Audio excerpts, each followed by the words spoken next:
Mes chers compatriotes américains, mes chers compatriotes françaises, français, mes chers compatriotes de l'Europe, européens, et mes chers compatriotes en tant que Premier ministre Franck-Aubry, et mes chers compatriotes en tant que maire Franck-Aubry. Ça va, Mimine, t'es belle, hein? T'es bien là? Je suis avec mon chat dans le bureau du président. Bon, c'est tout simple. Mes chers compatriotes, je voudrais... Alors, déjà, il y a plusieurs sujets dans... C'est comme un point de la semaine, et on va dire que les points de la semaine redémarrent quelque part.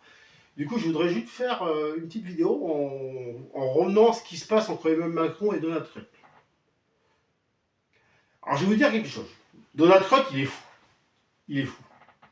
C'est le président le plus fou que j'ai jamais vu. Et c'est inquiétant pour l'avenir. Et ça, pour tous les Américains, et même le peuple, et même le monde. Parce que Donald Trump, il est fou. Emmanuel Macron, il vise le président de la France. Entre Emmanuel Macron et Donald Trump, c'est la guerre. Qu'est-ce que j'en pense?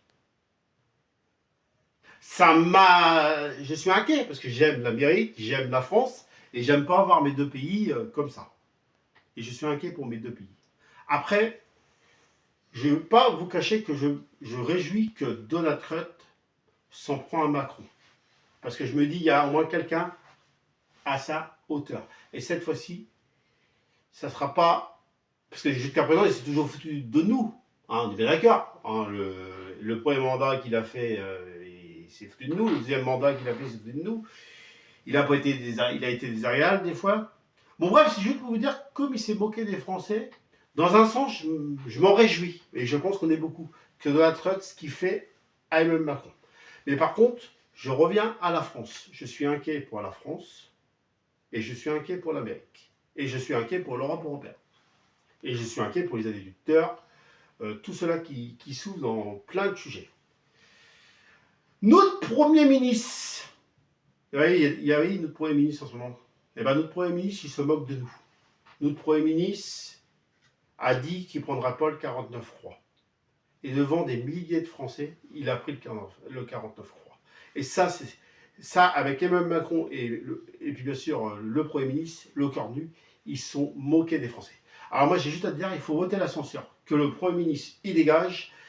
Que, bon, le président ne pourra pas le dégager malheureusement, parce qu'on aurait bien voulu qu'Emmanuel Macron dégage. Mais ce que je veux dire par là, ça serait bien qu'il y ait des votes au mois de mars prochain. Vous savez, refaire l'Assemblée. Parce que ça n'arrange pas Emmanuel Macron, ça n'arrange pas le Premier ministre, et ça n'arrange pas tous ceux qui sont dans le macronisme. Parce que du coup, s'il y a des votes, ils savent qu'ils vont perdre. Alors du coup, hein, moi, il faut voter l'ascenseur pour que le Premier ministre dégage, et c'est là qu'on aura les votes. Vous voyez ce que je veux dire? Et dans un autre sens, à l'Assemblée, il y en a qui ne vont pas voter l'ascenseur. Mais je ne comprends pas. Il faut penser aux Français, là. Les Français qui souffrent. Moi, vous, ou tous ceux-là qui souffrent. Alors, vous inquiétez pas, ceux qui ne votent pas l'ascenseur, on s'en rappellera à la présidentielle 2027. Et on vous aura. Parce que là, du coup, vous ne voulez pas voter l'ascenseur parce que vous voulez garder votre place. C'est pour ça. Moi, il faut voter l'ascenseur. Voilà pour ça. Et puis sinon, en tant que Premier ministre et de président, je fais toujours les bonnes choses comme il faut. Et en tant que maire, de même. Voilà, mes chers compatriotes, c'était le premier point de la semaine. C'était un plaisir de le faire avec Mimine dans mon bureau du président. Et surtout, on aime l'Amérique, on aime la France, on aime l'Europe européenne. Et on aime le monde. Et on se battra pour remettre tout ça en place. Alors ça mettra du temps. Ça ne sera pas un jour. Mais on y arrivera, mes chers compatriotes. Alors surtout, vive la R8, vive la France, vive la R8, vive l'Amérique, vive la R8 et vive l'Europe européenne.